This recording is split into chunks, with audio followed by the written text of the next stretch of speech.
సామెతల గ్రంథము 10వ అధ్యాయం.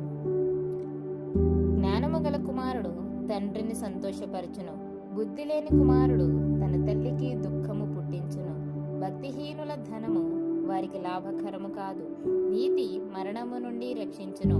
యెహోవా నీతిమంతుని ఆకలిగొననీయుడు, భక్తిహీనుని ఆశను భంగము చేయును.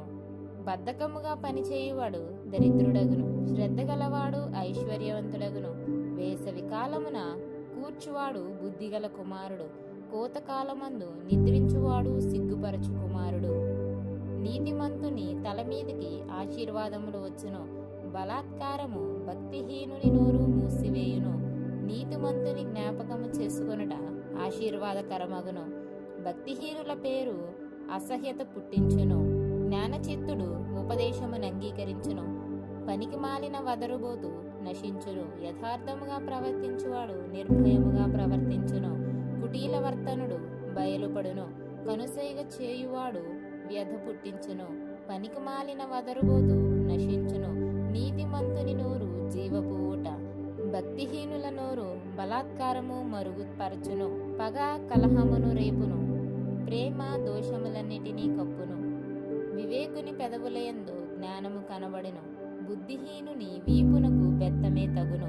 జ్ఞానులు జ్ఞానము సమకూర్చుకొందురు, మూఢుల నోరు అప్పుడే నాశనము చేయును. ధనవంతుని ఆస్తి వానికి ఆశ్రయ పట్టణము, దరిద్రుని పేదరికము వానికి నాశనకరము. నీతిమంతుని కష్టార్జితము జీవదాయకము, భక్తిహీనునికి కలుగు వచ్చుబడి పాపము పుట్టించును.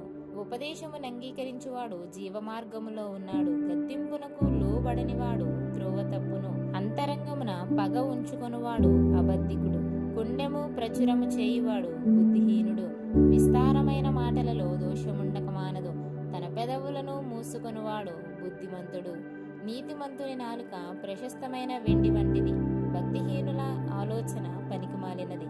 నీతిమంతుని పెదవులు అనేకులకు ఉపదేశించును, బుద్ధి లేకపోవుట చేత మూడులు చనిపోవుదురు. యెహోవా ఆశీర్వాదము ఐశ్వర్యమిచ్చును, నరుల కష్టము చేత ఆశీర్వాదము ఎక్కువ కాదు.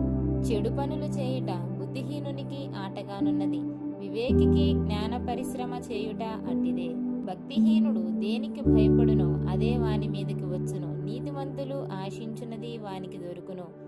సుడిగాలి వీచగా భక్తిహీనుడు లేకపోవును, నీతిమంతుడు నిత్యము నిలుచు కట్టడము వలె ఉన్నాడు. సోమరి తనను పనిపెట్టు వారికి పండ్లకు పులుసు వంటివాడు, కండ్లకు పొగ వంటివాడు. యెహోవా యందు భయభక్తులు కలిగి ఉండుట దీర్ఘాయువునకు కారణము, భక్తిహీనుల ఆయుష్ తక్కువైపోవును. నీతిమంతుల ఆశ సంతోషము పుట్టించును, భక్తిహీనుల ఆశ భంగమైపోవును. యథార్థవంతునికి యెహోవా ఏర్పాటు ఆశ్రయదుర్గము, పాపము చేయువారికి అది నాశనకరము. నీతిమంతుడు ఎన్నడనూ కదిలింపబడడు, భక్తిహీనులు దేశములో నివసింపరు.